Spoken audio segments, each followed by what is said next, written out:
इसको मिटा दो।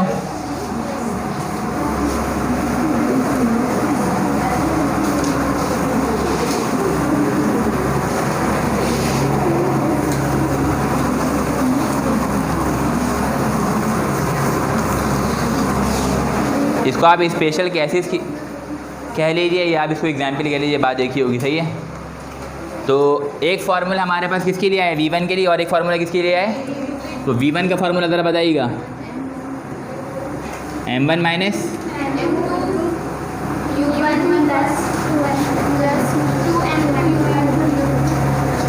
डिवाइडेड बाई M1 प्लस, ये V1 के लिए है, और एक V2 के लिए आया है, वो क्या है,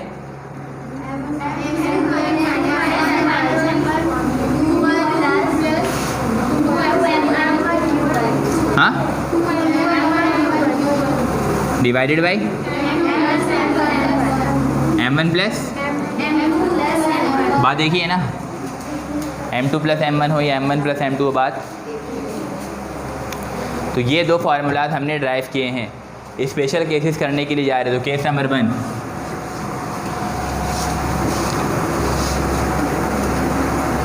केस नंबर कौन सा है, ठीक है। इसमें क्या बोल रहे हैं कि बताइए क्या इफेक्ट होगा वेलोसिटीज में when two bodies of same masses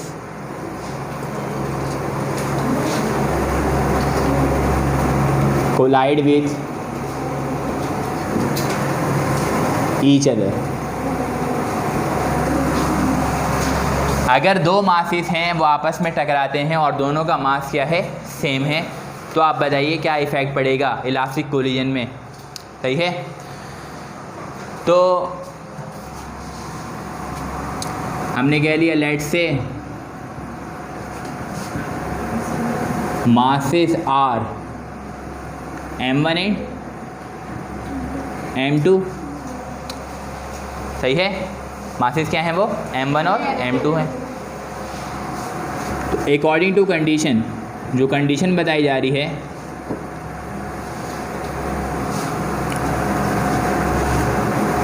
वो क्या है, मासेस आर क्या, सेम। तो दैट इज जो M1 है वही किसके बराबर है, M2 के। हमने कह दिया वो किसके बराबर है, M। हमने बोल दिया वो किसके बराबर है, क्योंकि दोनों मासेस आपस में बराबर हैं, तो हमने सपोज कर लिया वो किसके बराबर होगा, M के, ठीक है।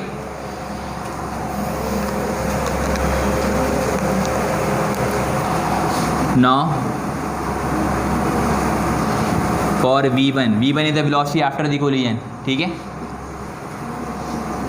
तो अब मैं ये जो फार्मूला पुट कर रहा हूँ, तो मुझे ड्राइव तो नहीं करना है ना, क्या होना चाहिए, ये दिमाग में होना चाहिए, याद होना चाहिए।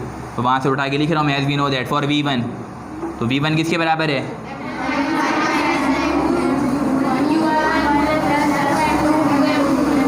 टू और डिवाइडेड बाई प्लस, सही है। तो V1 is equal to M1 की जगह क्या आएगा, M2 की जगह क्या आएगा, बाहर क्या है प्लस 2, M2 की जगह क्या आएगा और U, और नीचे क्या आएगा M प्लस, सही है। यहाँ पे कर देता हूँ आगे, M माइनस M क्या हो जाएगा, 0 0 होगा ना, M माइनस M क्या हो जाएगा 0, U1 से मल्टीप्लाई करके क्या आ जाएगा 0। तो ये वाला पूरा फैक्टर हमारा क्या हो जाएगा 0। तो V1 इज इक्वल टू, यहाँ पे क्या आ गया, चूँकि M minus M 0, 0 multiply by U1 0, सही है। उसके बाद प्लस M, उसके बाद नीचे क्या लिखा हुआ M प्लस M, तो ये किसके बराबर रहेगा 2M। तो V1 इज इक्वल टू, ऊपर क्या है 2M U2 डिवाइड बाई 2, ये 2 और ये 2, ये M और ये M, तो V1 किसके बराबर आया U2 के। तो ये जो कंडीशन आ रही है V1 is equal to U2, तो V1 is the velocity of the body of mass M1 after the collision, ऐसे ही है ना। And u2 is the velocity of the body of mass m2 before collision. दोनों आपस में क्या हो रहे हैं, इंटरचेंज हो जा रहे हैं। यानी कि जो पहले वाली बॉडी की जो वेलोसिटी थी वो दूसरी वाली बॉडी जो वो हासिल कर ले रही है, और जो दूसरी वाली बॉडी की वेलोसिटी थी वो कौन हासिल कर ले रहा है, पहली वाली। तो ये एक हमने इसकी सॉल्व की है कंडीशन V1। अब इसी तरीके से हम V2 के लिए भी सॉल्व करेंगे और एक हम कंक्लूजन निकालेंगे भाई क्या कंक्लूजन आ रहा है। ठीक है, यहाँ तक कर लीजिए पहले।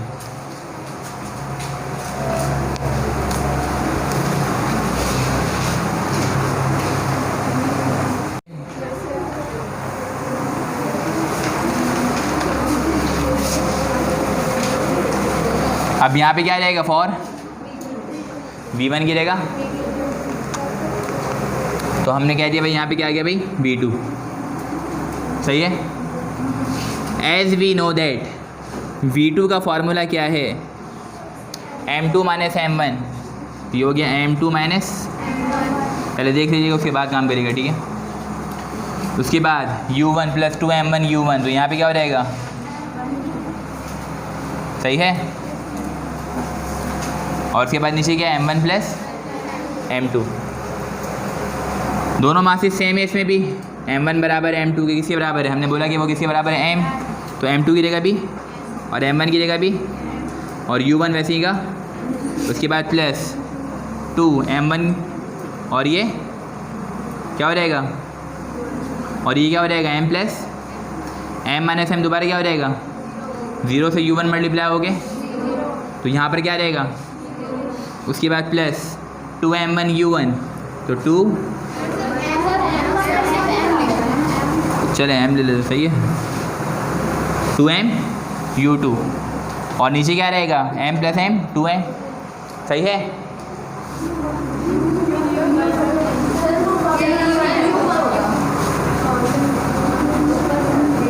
U1 है ना, ये U1, यहाँ पे भी क्या हो जाएगा, ये 2 और ये 2, ये M और ये M, यहाँ पे क्या बचा, तो V1 इक्वल टू क्या हो गया, और यहाँ पे क्या रहेगा V2 V2 V2, कहाँ पे M2 माइनस M1 U1, जो मैंने ड्राइव करा उसमें क्या है, यहाँ पे क्या है,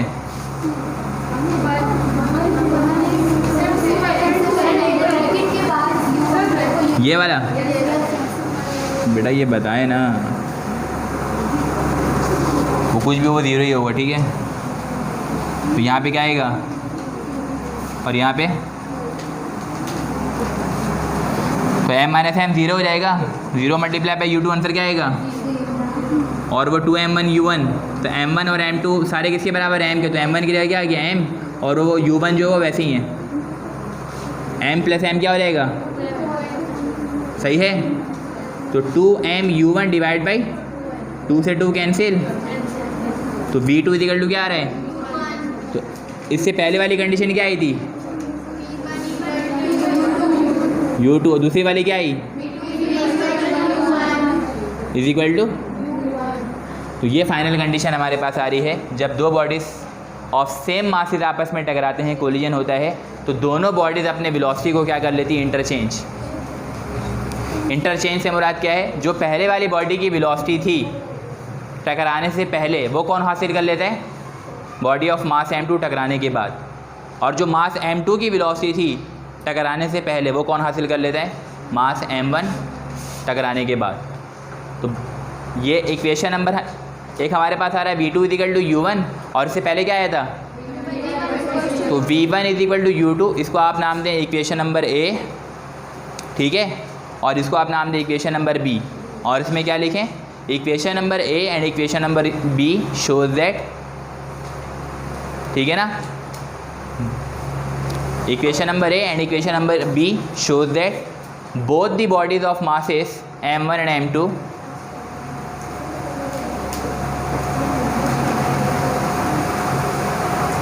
both the bodies of masses M1 and M2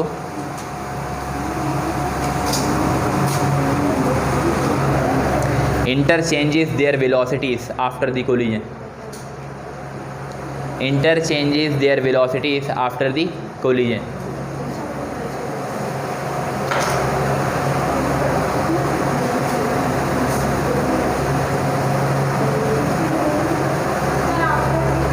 Collision.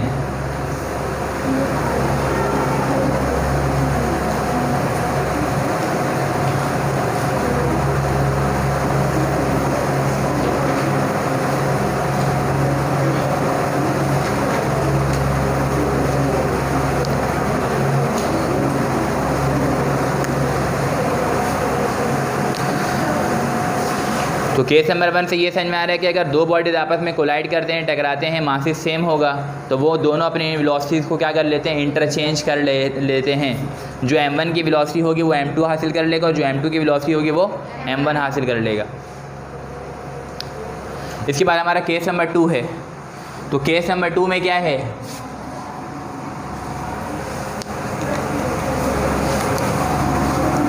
Case number 2 ये है, when two bodies of same masses collide with each other. Same बात है, सेम कंडीशन है, लेकिन आगे क्या कह रहे हैं, and m2 is at rest. और m2 कौन सी हालत में, रेस्ट की हालत में। ये कंप्लीट कंडीशन है केस नंबर 2। दोनों मासेस बराबर हैं, लेकिन क्या है, मास m2 कौन सी हालत में, रेस्ट की कंडीशन में।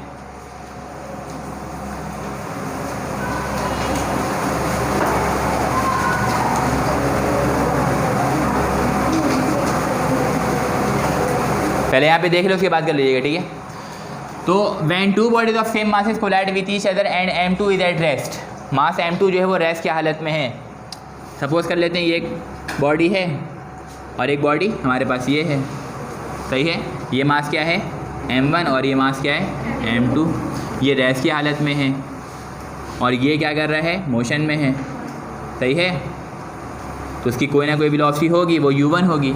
इसकी कोई ना कोई वेलोसिटी होगी, टकराने से पहले वो क्या होगी, और इस टकराने के बाद इसकी वेलोसिटी क्या हो जाएगी, और इसकी क्या होगी। लेकिन चूंकि ये रेस्ट की हालत में है तो टकराने से पहले u2 क्या होगा, है ना। The velocity of the body of mass m2 before the collision should be equal to 0 because the body satisfy the condition of rest. Body rest की हालत में है तो उसकी वेलोसिटी क्या होगी, 0 होगी। और दोनों मासेस क्या हैं, बराबर हैं, सही है। तो केस में जो हमारे पास चेंजिंग होगी कि हमने कह दिया लेट से मासेस आर, ठीक है ना, m1 and m2 according to condition masses are same. m1 बराबर होगा m2 के, और वो हम सपोज कर लेंगे इसके बराबर है m एंड m2 क्या है, इज एट रेस्ट। तो इसके बराबर क्या होगा, दैट इज u2 क्या हो जाएगा, ये कंडीशन में इजाफा हो जाएगा, सही है। फिर जब हम v1 के लिए फार्मूला पुट करेंगे, इसके लिए as we know that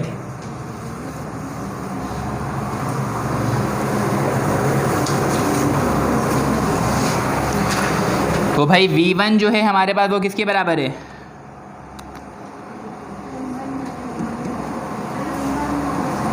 m1 minus, उसके बाद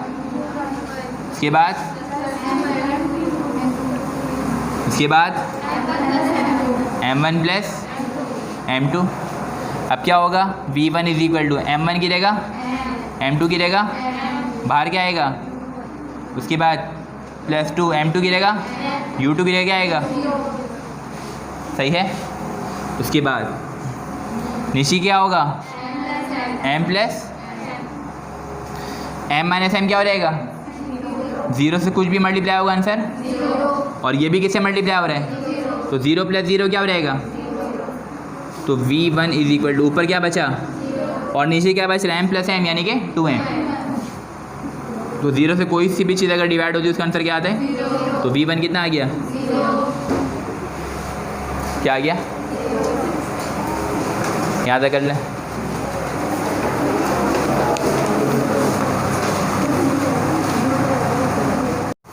अब आप लोग बताएं क्या क्या करेंगे, ठीक है। हमने बोल दिया दोबारा, let say masses are same m1 and m2 according to condition, ठीक है ना। मासेस आर सेम है तो क्या m1 बराबर होगा m2 के, और हमने इसको क्या नाम दे दिया है m।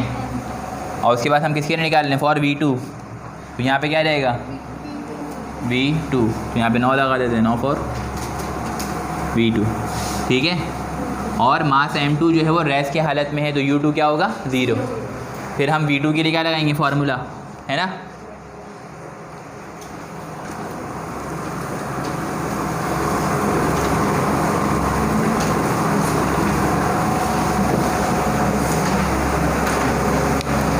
तो v2 हमारे पास किसके बराबर है, m2 minus m1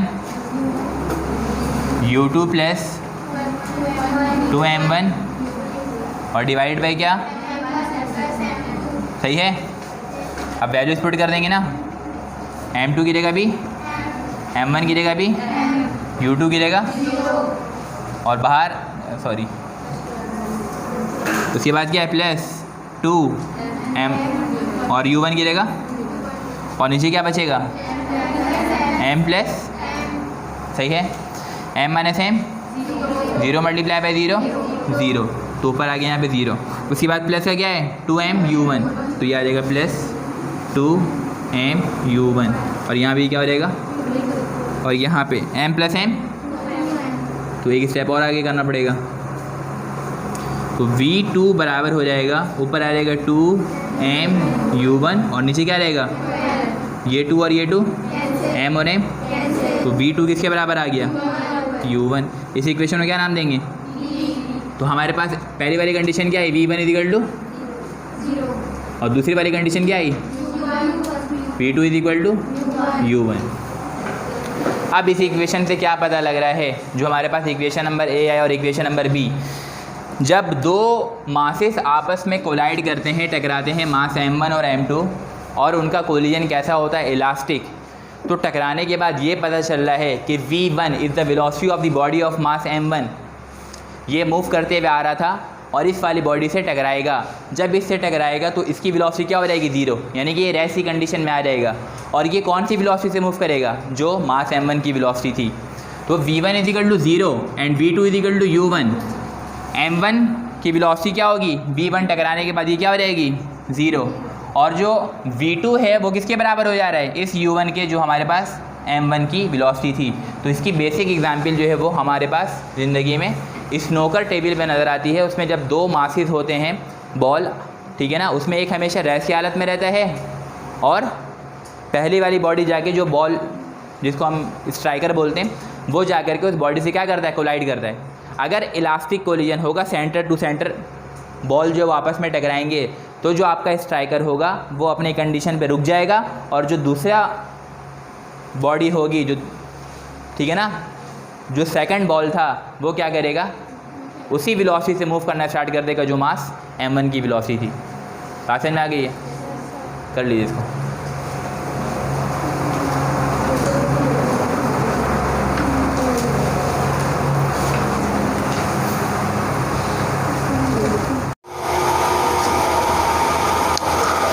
When a very heavier body collide with a very lighter body,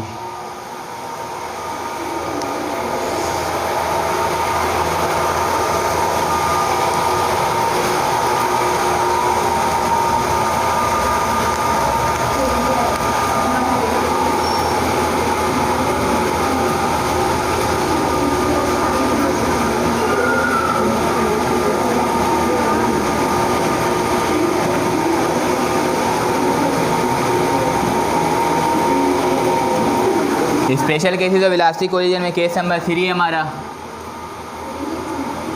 ठीक है, कि क्या लिखा है, when a very heavier body collide with a very lighter body at rest. एक हैवियर बॉडी है और एक, और जो हैवियर बॉडी है वो लाइटर बॉडी के मुकाबले में बहुत ज़्यादा भारी है। बात समझ में आ रही है। दो मासेस होते हैं इसमें, एक m1 होता है और एक, और दो वेलोसिटीज हम पढ़ते हैं, एक बिफोर कोलिजन होता है u1 u2 और एक आफ्टर कोलिजन होता है वो क्या v1, सही है। तो हमने दो फार्मूला जो ड्राइव किया था, एक v1 के लिए था, ठीक है ना, क्या था, m1 minus m2 u1 plus का 2 m1 divided by m1 plus, यही था ना। और एक v2 के लिए क्या फार्मूला था, क्या था, क्या था, उसके बाद हाँ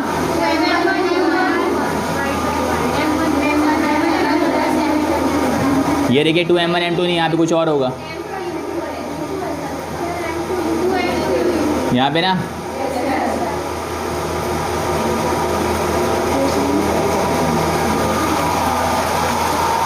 तो ये जो v1 और v2 का फार्मूला है वो हमने इलास्टिक कोलिजन के केसेस को सॉल्व करके जो है वो ड्राइव किया था by conserving the energy and momentum, सही है। तो एक v1 का फार्मूला आया था और किसका आया था, v2 का। अब केस नंबर जो 3 हमारा, उसमें क्या कह रहे हैं कि एक बहुत हैवियर ऑब्जेक्ट है जो एक बहुत लाइटर ऑब्जेक्ट से कोलाइड कर रही है, और जो लाइटर ऑब्जेक्ट है वो कौन सी हालत में, रेस्ट की हालत में है। मतलब यूँ सपोज़ कर लें कि एक बहुत हैवियर बॉडी है, आ रही बात समझ में, और ये टकरा रही है एक बहुत लाइटर बॉडी से। तो ये मास क्या होगा बेटा, m1, और इसका मास क्या होगा, m2, सही है। टकराने से पहले इसकी वेलोसिटी क्या होगी, टकराने के बाद इसकी वेलोसिटी क्या होगी, टकराने से पहले और टकराने के बाद। तो ये रेस्ट की हालत में है ना, मास m2 कौन सी हालत में, तो इसका u2 क्या हो जाएगा, सही है। अभी कौन सी वेलोसिटी से मूव कर रहा है, बिफोर कोलिजन, और टकराने के बाद इसकी वेलोसिटी पे क्या फ़र्क पड़ेगा, ये हम ऑन द स्पॉट नहीं बता सकते जब तक हम इसके केस को समझेंगे नहीं, सही है। और u2 हम इसलिए डायरेक्ट बता दे रहे हैं कि ये 0 होगा क्योंकि मास m2 रेस्ट की हालत में है। When the body satisfy the condition of rest, it means before collision the velocity of the body of mass m2 which is u2 must be equal to 0, ठीक है ना, क्योंकि बॉडी कौन सी हालत में है, रेस्ट की हालत में, सही है ना। तो अब इसके लिए हम केसेस सॉल्व करते हैं कि भाई टकराने के बाद इनकी वेलोसिटीज़ के ऊपर क्या फ़र्क पड़ेगा आफ्टर दी कोलिजन। तो पहले करते हैं फॉर v1, क्या होगा, फॉर, सही है। तो v1 का फॉर्मूला क्या है हमारे पास,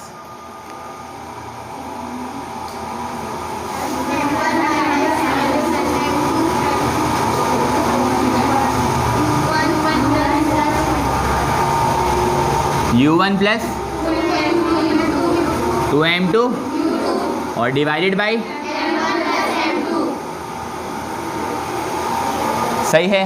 पहले हम ये लिख देंगे भाई, अगर ये केस आया आपके पास तो आपको इस बात का अंदाज़ा हो रहा होगा कि ये फार्मूला आपको याद होना चाहिए, सही है।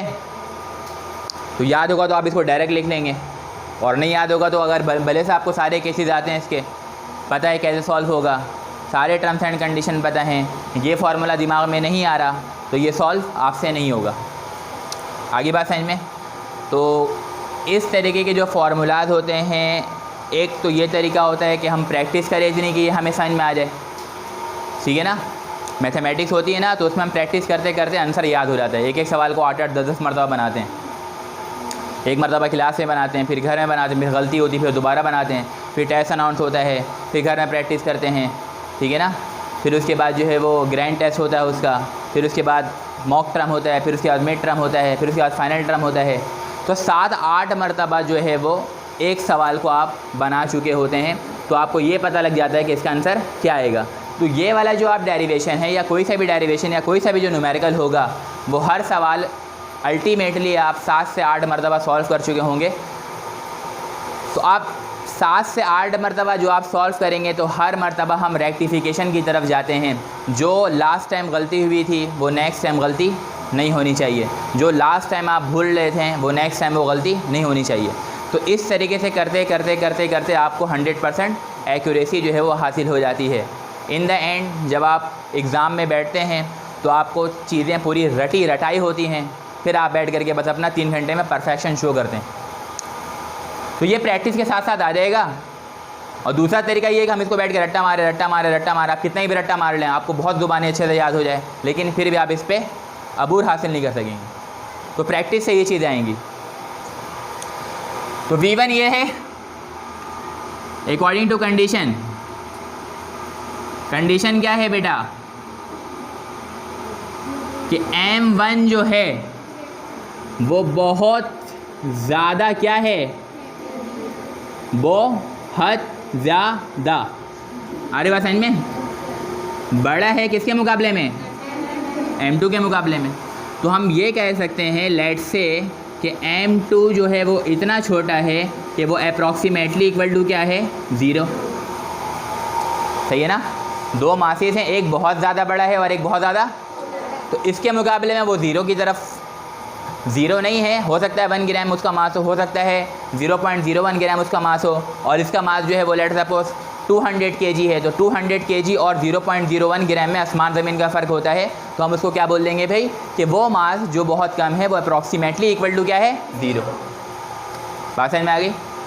एंड इसके साथ साथ जो बॉडी ऑफ मास m2 है वो रेस्ट की हालत में, तो u2 क्या है उसका, 0। अब इस कंडीशन को इस पर हम क्या कर देंगे, अप्लाई कर देंगे। इसको नाम देते हैं कुछ भी, इक्वेशन ए।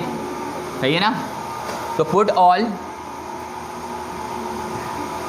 इन इक्वेशन, तो ये क्या हो जाएगा, इक्वेशन ए इम्प्लाइज दैट। सही है नहीं। अब इसकी बारी, ये v1 is equal to m1 minus m2, m1 की जगह m1 माइनस m2 की जगह ब्रैकेट u1 की जगह प्लस 2m2 2m2 की जगह u2 की जगह। सही है। m1 प्लस m2, m1 की जगह m2 की जगह। अब क्या होगा, v1 is equal to m1, u1 बचेगा, 0 ख़त्म हो गया, m1 मल्टीप्लाई बाई u1 क्या हो जाएगा, m1 u1।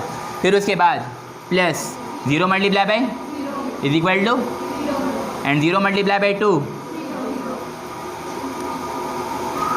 m1 प्लस 0, तो क्या बचेगा, बात समझ में आ गई है। अब क्या हो जाएगा भाई, v1 इज इक्वल टू ऊपर क्या बचेगा और u1 नीचे।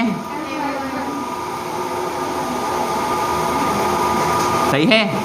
ये m1 और ये m1, तो v1 की वेलोसिटी क्या आ गई, u1। ये एक हमारे पास वेलोसिटी आ गई, किसकी,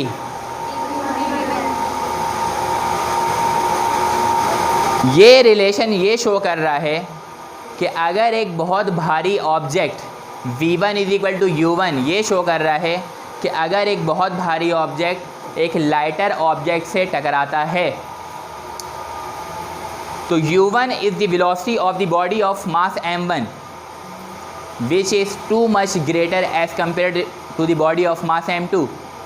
अगर ये आ रहा है तो इसकी वेलोसिटी क्या होगी, चूँकि कोलिजन तो अभी हुआ नहीं है, और जब ये इससे आकर के टकराएगा तो टकराने के बाद रिलेशन ये बता रहा है कि जो u1 था वही v1 रहेगा, तो इसकी वेलोसिटी पे कोई फ़र्क पड़ने वाला नहीं है। तो अगर कोई हैवी ऑब्जेक्ट किसी लाइटर ऑब्जेक्ट से टकराता है तो कोलिजन के बाद उसकी वेलोसिटी में कोई भी फ़र्क नहीं आता। एक बुलडोज़र है, सामने एक पत्थर है और बुलडोज़र पत्थर से टकराए तो बुलडोज़र की वेलोसिटी में तो कोई भी फ़र्क नहीं आएगा, वो वैसे ही चलते हुए चले जाएगा। तो ये रिलेशन हमारे पास ये शो कर रहा है। अब सेकंड v2 के लिए भी सॉल्व करेंगे, ठीक है ना, यहाँ तक कर लीजिए।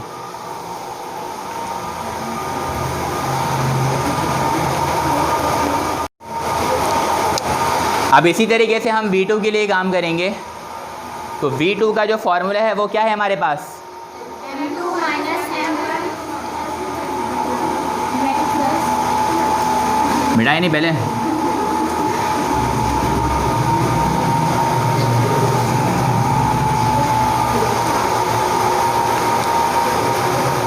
m2 माइनस m1, फिर क्या है 2, यही है, और नीचे क्या m1 प्लस, कंडीशन सेम है, m1 जो है वो बहुत ज़्यादा बड़ा है इसके मुकाबले में, और m2 जो कि रेस्ट की हालत में है, सॉरी m2 जो है वो बहुत ज़्यादा छोटा है, तो वो क्या हम सपोज कर लेंगे 0, और m2 रेस्ट की हालत में है तो उसकी वेलोसिटी क्या सपोज कर लेंगे बिफोर कोलिजन, ये कंडीशन सेम रहेगी।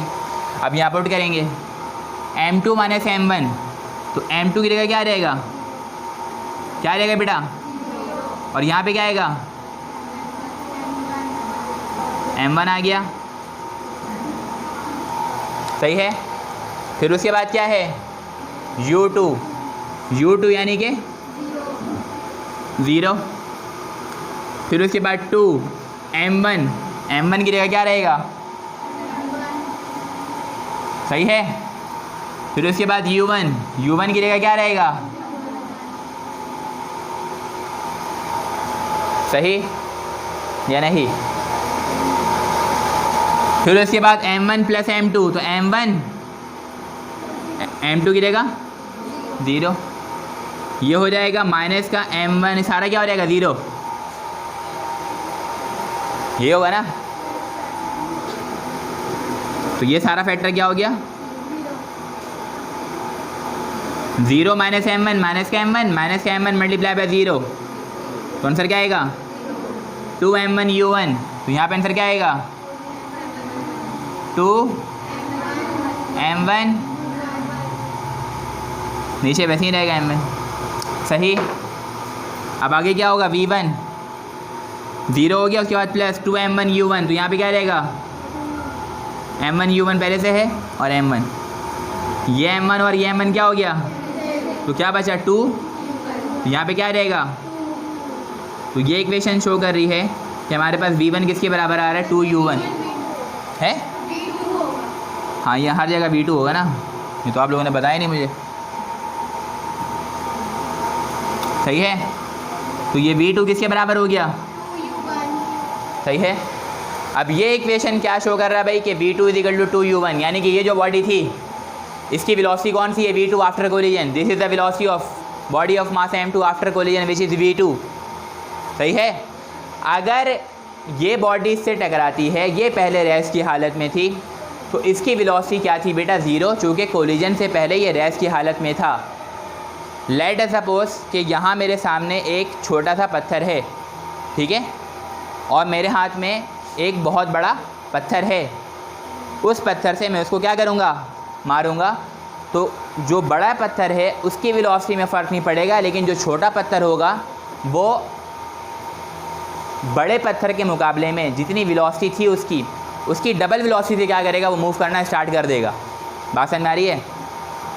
एक बाइक वाला और पीछे से क्या आ रहा है कंटेनर, बाइक और कंटेनर वाले का अगर कोलिजन होगा तो कंटेनर वाले को कोई फ़र्क नहीं पड़ेगा, है ना, क्योंकि उसकी सीट बाइक वाले के मुंह के पास आ रही होती है। बात समझ में आ रही है। टायर जो है उसके कंधे तक आ रहा होता है, शोल्डर तक, और मोमेंटम बहुत ज़्यादा होता है क्योंकि मास और वेलोसिटी का प्रोडक्ट बहुत ज़्यादा है।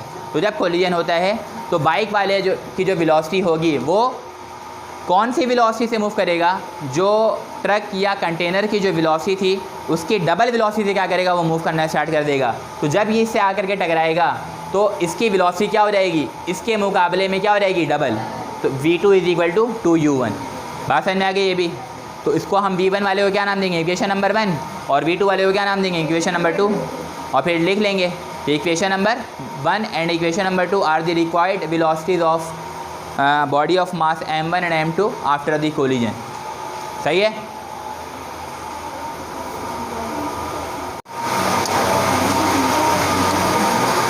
केस नंबर 4 भी सॉल्व कर रहा हूँ मैं, ठीक है। केस नंबर 4 में है कि when a very lighter body collide with a very heavier body at rest. ये लाइटर बॉडी है, ये हैवियर बॉडी है, ये लाइटर बॉडी से क्या करेगा, टकराएगा। ये रेस्ट की हालत में है तो इसकी वेलोसिटी टकराने से पहले क्या होगी, मास m2 की वेलोसिटी क्या होगी u2, जो कि क्या होगा 0, है ना।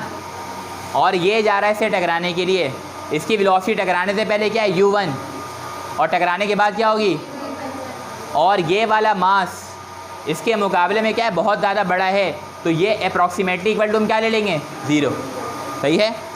तो फॉर v1 के लिए फार्मूला क्या है, m1 minus m2 u1 plus 2 m1 u1 m2, और उसके बाद क्या आएगा नीचे m1 प्लस, सही है। आप कंडीशन अप्लाई कर देंगे भाई अकॉर्डिंग टू कंडीशन। वो कंडीशन क्या है, कि सबसे पहली बात कि मास m1 जो है वो बहुत ज़्यादा छोटा है किससे, m2 से। तो हम कह देंगे भाई इतना छोटा है लेट से कि m1 अप्रॉक्सीमेटली इक्वल टू क्या है बेटा, 0। सही है। और मास m2 चूँकि रेस्ट की हालत में है तो हम बोलेंगे u2 क्या होगा, 0। क्यों? क्योंकि मास m2 जो है वो क्या है, इज एट। सही हो गया। अब सारी वैल्यू पुट कर देंगे, इसको नाम देंगे क्या, इक्वेशन नंबर। तो ये क्या हो जाएगा, put all in equation number A. तो ये हो जाएगा equation A implies that v1 is equal to m1 minus m2। m1 क्या है, m2 वैसे ही रहा, ब्रैकेट के बाहर क्या है, u1 वैसे ही रहा, प्लस 2 m2 और उसके बाद u2 की जगह आएगा, और इस पूरे के नीचे क्या आएगा, m1 प्लस m1 की जगह 0 और m2 की जगह। सही है या नहीं सही है? फिर उसके बाद v1 माइनस का m2 मल्टीप्लाई बाई u1, तो माइनस का m2 u1। फिर उसके बाद ये से मल्टीप्लाई हो क्या हो जाएगा, और नीचे क्या बचेगा, सिर्फ बचेगा कि नहीं। फिर उसके बाद v1 is equal to minus का m2 u1 ऊपर है, माइनस का m2 u1 और नीचे क्या आ रहा है इसके, m2। तो नीचे क्या आ गया, ये m2 और ये m2। तो v1 किसके बराबर आया, माइनस का u1।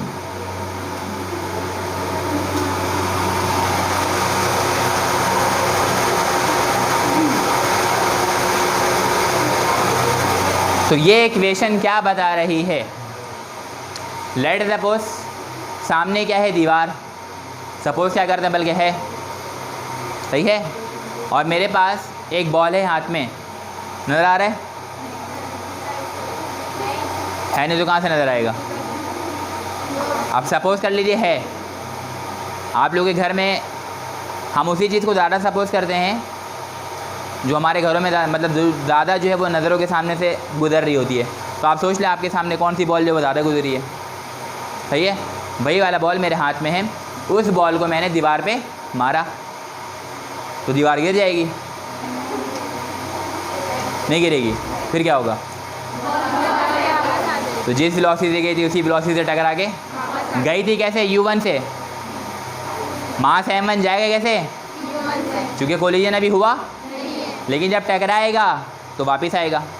बॉल टकराई, टकरा के क्या हुई, और किस वेलोसिटी से वापस आई, तो after the collision, before the collision उसकी वेलोसिटी क्या थी, u1, और टकराने के बाद उसकी वेलोसिटी क्या थी, और माइनस साइन क्या शो कर रहा है कि वो अपने मेन पोजीशन के जानिब वो क्या आ जाएगा, वापस आ जाएगा, बाउंस बैक जो है वो शो कर रहा है। ठीक है, v1 is equal to minus का u1 या u1 is equal to minus का v1। बात समझ में आ गई है?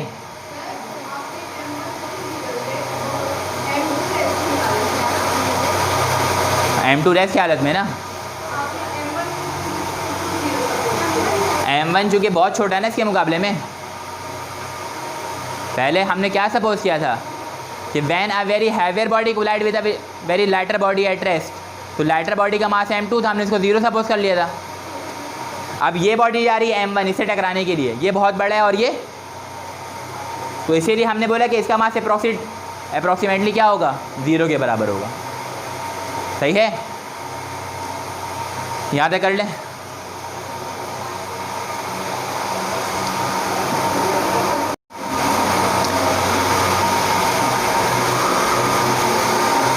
तो v2 के लिए करेंगे तो यहाँ पे क्या रहेगा, v2 when a very heavier body, when a very lighter body collide with a heavier body at rest, case number 4 for v2, यहाँ पे क्या रहेगा, इसी रह क्या रहेगा बेटा, और यहाँ पे क्या हो जाएगा, m2 माइनस, बाहर क्या है, उसके बाद क्या है, 2m1 सही है।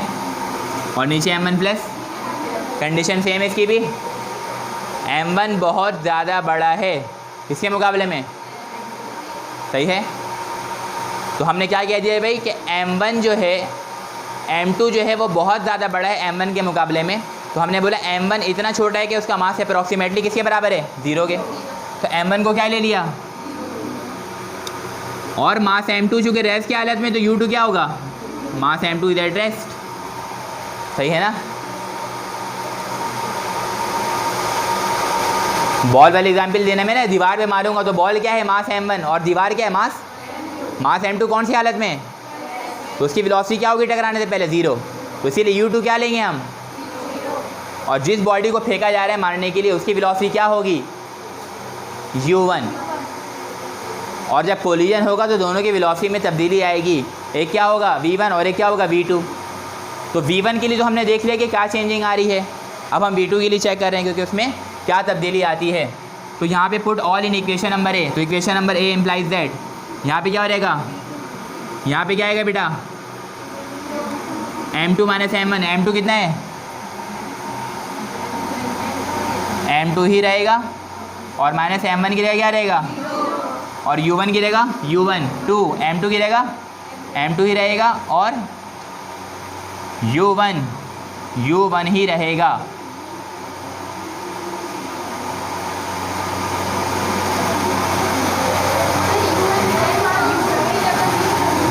यहाँ u2 है ना, तो u2 की जगह क्या हो जाएगा, 0 हो जाएगा, सही है।